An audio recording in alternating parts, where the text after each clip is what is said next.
नमस्कार दोस्तों, मैं कृष्ण मिश्रा स्वागत करता हूँ आप सभी का आपके अपने चैनल बग ऑफ इकोनॉमिक्स पे एक बार फिर से। जैसे कि हमने #23 में बग ऑफ इकोनॉमिक्स चैनल पे मैक्रो इकोनॉमिक्स का पार्ट देखा था एग्रीकल्चर सेक्टर के बारे में, जिसमें हमने जाना था agriculture sector, characteristics of agriculture sector of the eve of independence, जिसमें zamindari system, zamindari take the revenue from farmer से कैसे लिया जाता है, लगान के बारे में, डिपॉजिट टू कॉलोनियल गवर्नमेंट में कैसा था, commercialisation of agriculture, low level of productivity और हाई डिग्री ऑफ अनसर्टिनिटी जैसे 4 points characteristic of agriculture sector में देखे थे। आज हम इंडस्ट्रियल सेक्टर के बारे में चले पढ़ेंगे, जैसे कि हमारा industrial sector on the away of independence के टाइम पे कैसा था। जिसमें कि पहला पॉइंट हमारा दिया गया है डेक्लाइन ऑफ हैंडीक्राफ्ट इंडस्ट्रीज, जो मतलब हाथ से बनाने वाले जो उद्योग थे, हाथ से मतलब जो हमारा अवे ऑफ इंडिपेंडेंस है, अवे ऑफ इंडिपेंडेंस मतलब आज़ादी के समय जो ज़्यादातर चीज़ें क्या हमारी हैंडीक्राफ्ट इंडस्ट्री थी हमारी, जो मतलब लघु उद्योग पे ज़्यादा ध्यान दिया जाता था और हैंडीक्राफ्ट इंडस्ट्री थी, मतलब मशीन मेड प्रोडक्ट्स की जगह पे हैंडीक्राफ्ट प्रोडक्ट्स बनाए जाते थे।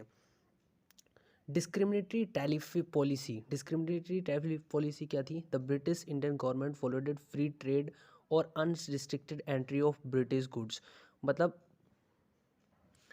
गवर्नमेंट इन जो फॉरेन गवर्नमेंट थी उन्होंने क्या किया, डिस्क्रिमिनेटरी टैरिफ पॉलिसी को अपनाया। The British Indian government followed free trade और unrestricted entry of British goods. मतलब जो ब्रिटिश से बन के आने वाले गुड्स थे उनका फ्री ट्रेड था, अनरिस्ट्रिक्टेड एंट्री थी। मतलब उनके लिए कोई कर नहीं पे करने वाला था, जो मतलब जो भी गुड्स, जो फिनिश गुड्स, मतलब यहाँ से रॉ मटेरियल जाते थे बिना किसी हैवी ड्यूटी को चार्ज किए, इंडिया से बाहर जाते थे रॉ मटेरियल, और इंग्लैंड से बैक आते थे बिना कोई ड्यूटी पे किए हुए, लाइक कस्टम ड्यूटी, जो भी ड्यूटी टैक्स पे करना होता है गवर्नमेंट को, उसके तरह का कोई भी टैक्स पे नहीं करती थी ब्रिटिश, जो ब्रिटिशर्स थे। मतलब अनरिस्ट्रिक्टेड एंट्री होती थी उनकी। और tariff free export of raw material from India to Britain. और टैरिफ फ्री मतलब जब वो ब्रिटिश से फिनिश गुड्स जब इंडिया लाते थे तब कोई कर नहीं पे करते थे, लेकिन जब और एक्सपोर्ट जब कर रहे हैं यहाँ से रॉ मटेरियल जब लेके जाते थे तो टैरिफ फ्री एक्सपोर्ट था, उसके लिए भी वो कोई टैक्स नहीं पे करते थे। जो यहाँ से इंडिया से रॉ मटेरियल लेकर जाते थे उसके लिए भी कोई टैक्स नहीं पे करते थे। थर्ड है हमारा heavy duty was placed on the export of Indian handicrafts products, due to which the Indian handicrafts industry start losing its pride and place.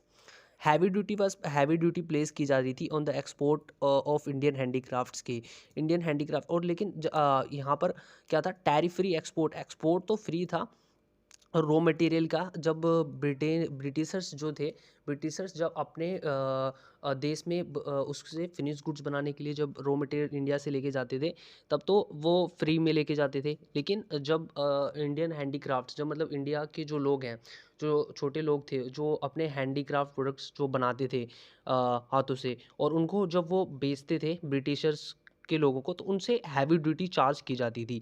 Heavy duty जैसे कि यहाँ पे लिखा है, heavy duty was placed on the export of Indian handicraft products, due to which the Indian handicraft industry start losing its pride and place. जिसकी वजह से क्या हुआ, इंडियन हैंडीक्राफ्ट इंडस्ट्री जो थी उनने स्टार्ट कर दिया लॉस करना इट्स प्राइड और प्लेस, अपना स्थान उन्होंने खो दिया अपना। मतलब इंटरनेशनल मार्केट में, अंतर्राष्ट्रीय मार्केट में उनकी डिमांड जो है इंडियन हैंडीक्राफ्ट्स की, जो कि अच्छे होते थे इंडियन हैंडीक्राफ्ट प्रोडक्ट्स, उनकी डिमांड क्या हो गई, मार्केट में कम हो गई, क्योंकि हैवी ड्यूटी ली जाती थी। तो फिर अ, और सामान महंगा बिकेगा, और महंगा बिकेगा तो कम लोग उसे खरीदेंगे, तो इस वजह से जो मार्केट में उसकी वैल्यू थी इंडियन हैंडीक्राफ्ट्स की वो ख़त्म होती गई, प्राइड और प्लेस उसने खो दिया अपना। थर्ड था हमारा competition from machine made products. Indian craftsman behind the speed of machines alternative available for them to shut down their enterprises. Competition मिल रहा था उन्हें मशीन मेड प्रोडक्ट से। जो ब्रिटिशर्स थे वो हैंडीक्राफ्ट्स का यूज़ नहीं करते थे, वो हाथ से कुछ नहीं बनाते थे।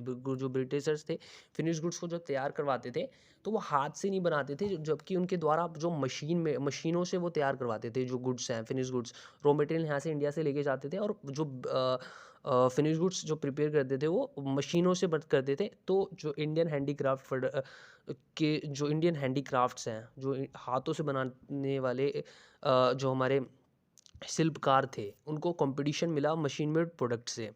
ठीक है, तो वो उनके आगे टिक नहीं पाए, क्योंकि जो मशीन मेड प्रोडक्ट्स होते थे तो वो मशीनर्स द्वारा बनाए होते थे, तो थोड़े चीप होते थे। जबकि जो इंडियन हैंडीक्राफ्ट्स है उन्होंने बनाने में काफ़ी मेहनत लगती थी, तो वो उनका दाम थोड़ा, उनका जो प्राइजेस होता है वो थोड़ा ज़्यादा होता था। तो उन्हें कंपटीशन मिला फ्रॉम मशीन मेड प्रोडक्ट से। फोर्थ हमारा lack of capital goods industries, जो अब बड़ी लागत वाली जो इंडस्ट्रीज़ हैं उनकी भी कमी थी इंडिया में, जो लैक ऑफ कैपिटल जिनमें ज़्यादा पूंजी लगी हुई ऐसी इंडस्ट्रीज़ भी बहुत कम थी इंडिया के अंदर। फिफ्थ है change in pattern of demand, demand का जो पैटर्न है वो भी चेंज हो गया था लोगों का, ठीक है। सिक्स्थ है हमारा नेगेटिव इफेक्ट्स ऑफ रेलवेज, जो रेलवेज बनाई गई अंग्रेजों द्वारा, वो अपने फ़ायदे के लिए बनाई गई। उन्होंने रेलवे का जो उपयोग किया वो किया कि जो इंडिया से रॉ मटेरियल है वो इजीली इंग्लैंड में जा सके, इसलिए उन्होंने रेलवेज का निर्माण किया, तो ये भी एक नेगेटिव इफेक्ट था। और टैरिफ पॉलिसी का मतलब क्या था, ये एक तरह से टैक्स पॉलिसी थी, राइट। कैपिटल गुड्स मतलब machine goods, not have big industries. अब हमारे यहाँ पर 5 एमसीक्यू, हमने ये तो पढ़ लिया कि 5 कैरेक्टरिस्टिक्स हैं इंडस्ट्रियल सेक्टर के, जो हमारा इंडस्ट्रियल सेक्टर कैसा था ऑन द इंडिपेंडेंस में। पहला हमारा क्वेश्चन है एमसीक्यू में इकोनॉमिक्स के, creation of money in commercial banks refers to, creation of money in commercial banks में क्या रेफर कहलाएगा, क्रिएशन ऑफ बैंक डिपॉजिट्स, ये बेसिकली कहलाएगा हमारा क्रिएशन ऑफ बैंक डिपॉजिट। और how much money a banks able to create is determined by, कितना पैसा जो एक बैंक एबल योग्य है डिटरमाइन कर, how much money a banks able to create is determined by, ये किस चीज़ से डिटरमाइन होगा। पहला है हमारा इनिशियल डिपॉजिट, सेकंड हमारा सीआरआर यानी कैश रिजर्व रेशियो, थर्ड हमारा स्टैट्यूटरी लिक्विडिटी रेशियो यानी एसएलआर, थर्ड पॉइंट हमारा the value of money multiplier is equal to, money multiplier की जो वैल्यू है किसके बराबर होगी, तो 1 में CRR और प्लस SLR, मतलब कैश रिजर्व 1 में कैश रिजर्व रेशियो प्लस में statutory liquidity ratio. Question number 4 है हमारा गिवन, जैसे CRR हमारा 4% दिया हुआ है, SLR दिया हुआ है, हमें मनी मल्टीप्लायर की वैल्यू निकालनी है, तो वो ऐसे निकल जाएगी हमारी 1 में CRR प्लस SLR, तो 4%, 16%, 20/100 यानी 5 हमारा आंसर जाएगा। फिफ्थ क्वेश्चन हमारा when the central bank sell securities in the market, the credit creation capacity of the commercial banks is likely to, जब सेंट्रल बैंक ने सेल कर दी सिक्योरिटीज मार्केट में, तो सेल की तो पैसा आ गया, द क्रेडिट कैपेसिटी जो है वो क्या हो जाएगी,